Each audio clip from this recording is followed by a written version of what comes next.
Hello everyone, how are you doing? This is MD Tech here for another quick tutorial. In today's tutorial, I'm going to show you guys how to turn on or enable the automatic translation of web pages on the Google Chrome mobile app on your iOS or Android device.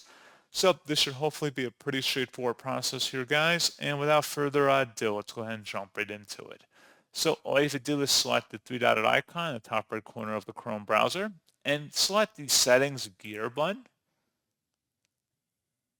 And then you want to scroll down underneath Advanced and select the Languages tile.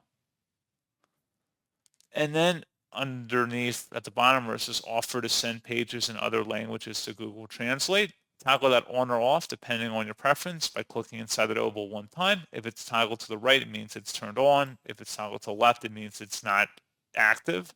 So pretty straightforward process on that, guys. And as always, thank you for watching. I do hope that I was able to help you out, and I do look forward to catching you all in the next tutorial. Goodbye.